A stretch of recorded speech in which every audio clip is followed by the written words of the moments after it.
For 3 days I stood in the rain. My commute was a nightmare, and I loved every minute of it, because each miserable moment was part of a plan to destroy my lazy senior coworker. This is how I got revenge. If you know what it's like to be used by a lazy colleague, hit that like button and subscribe. This story is for you. My daily drive was my peace. 20 minutes to myself. Then there was Mark, my senior. His only skill was delegating work to me.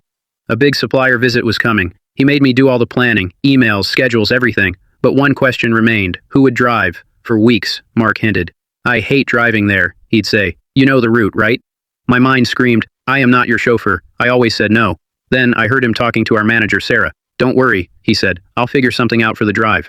I stood there frozen. His something was me. I was his plan. He was going to take credit for my work and force me to drive. That was it. My breaking point. I decided to fight back with a plan of my own. 1 week before the visit, I started my performance. I left my car at home. I told everyone my brother was visiting and needed my car. My easy drive became a 1-hour struggle on public transport. I woke up in the dark. I stood at cold bus stops. The bus was always late. My back ached. But in my mind, this struggle was an investment. I was building my revenge. I made sure my manager, Sarah, saw me coming in late, looking tired. The bus was late again, I'd say. She felt sorry for me. Then I sent the email. It was my masterpiece. I outlined all the work I had done. Then the final line. Our transport plan has failed. Please advise on how to get to the supplier. Public transport takes over an hour. I sent it to Sarah and Mark. I clicked send. The trap was set. An hour later, I saw it. Sarah's door was closed. Mark was inside, slumped in a chair. I saw Sarah's angry face. I saw Mark's neck turn red. I couldn't hear, but I saw her say the words. Shameful behavior, Mark. It was the most beautiful thing I had ever seen. The day of the visit arrived. Mark drove. He didn't speak a word. His knuckles were white on the steering wheel. He was boiling with anger. I just smiled, looking out the window. After the visit, we returned to the office. I checked my phone and smiled. My brother just left, I announced. He dropped my car keys back at my place.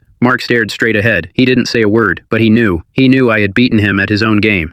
The next morning, I drove my car to work. I parked next to Mark. We made eye contact for a second. There was no apology, just the bitter understanding that he had lost. Sometimes revenge isn't about yelling. It's about being smarter. It's about letting lazy people trap themselves. He tried to use me, and I made sure he was the one who got used. If you enjoyed this story of perfect payback, smash that like button. What's the most satisfying revenge you've ever seen? Tell me in the comments. Subscribe for more stories like this.